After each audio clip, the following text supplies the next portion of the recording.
Good morning all of you.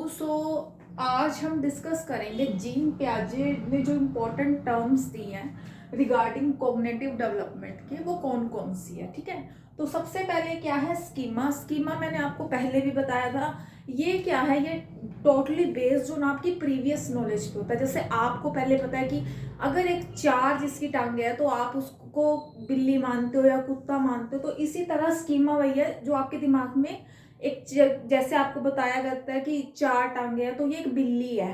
ठीक है, तो आपके दिमाग में वही स्कीमा फिट हो गया कि ये चार टांगे है और इसका नाम बिल्ली है।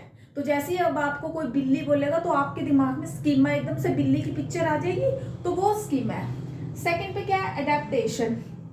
अडेप्टेशन नाम से ही पता चल रहा है, ये क्या है आपको स्टार्टिंग से ही मिलेगा।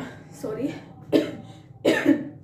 ये आपको स्टार्टिंग से मिलेगा अडेप्टेशन। जैसे आप बच्चा जो है, जैसे उसका बर्थ होता है धीरे धीरे वो डेवलप हो रहा है, तो वो अडेप्टेशन कर रहा है, मतलब वो चीज़ों को सीख रहा है, अपने आसपास के माहौल से वो चीज़ों को सीख रहा है।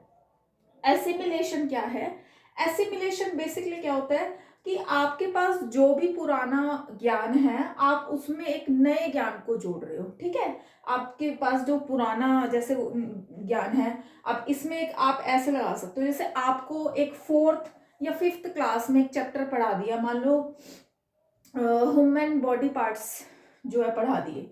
अब आपने फोर्थ क्लास में सिर्फ पार्ट्स पढ़े और फिफ्थ में अब आपको उस पार्ट्स के जो जो फंक्शंस है वो भी बताए जा रहे हैं, तो वो क्या है एसिमिलेशन। आपको पहले नॉलेज थी पार्ट्स के बारे में, बट उसकी और नॉलेज जो है आपको मिली कैसे, एसिमिलेशन हो गया आपका, यानी आपको फिफ्थ क्लास में उसकी और नॉलेज मिल गई। अकमेंडेशन क्या है, अकमेंडेशन ये है आपके पास, देखो आपके पास बॉडी पार्ट्स की नॉलेज थी, उनकी फंक्शन आपको अब पता चल गए। अब अकमेंडेशन में क्या है, अब आप उसके अकॉर्डिंग मोडेशन इसको करेंगे, मतलब आप उसके अकॉर्डिंग अपनी अपनी नॉलेज को यूज करेंगे। आपको पहले बॉडी पार्ट्स के नाम पता है, उसके कार्य पता है, फिर आप अपनी नॉलेज को उस हिसाब से मॉडरेट करेंगे। ठीक है, एक्विब्रेशन क्या है, इन दोनों के बीच में सामंजस्य बिठाना, मतलब आपको जो नॉलेज है और आगे वो नॉलेज और जो डेवलप हुई है उन दोनों के बीच में बैलेंस बिठाना इक्विब्रेशन है।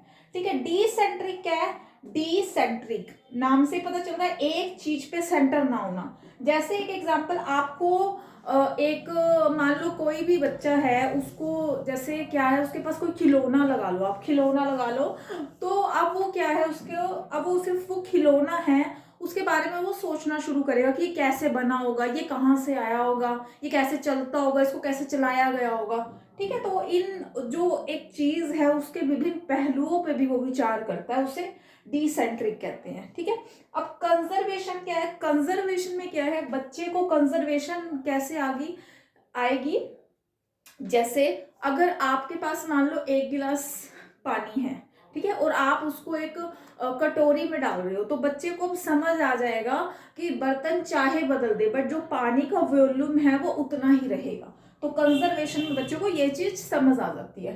तो आई होप आपको ये पॉइंट्स क्लियर की होंगे। आगे भी अगर आप ऐसे वीडियोस चाहते हैं तो प्लीज मेरे चैनल को लाइक, सब्सक्राइब एंड शेयर कीजिए। Thank you.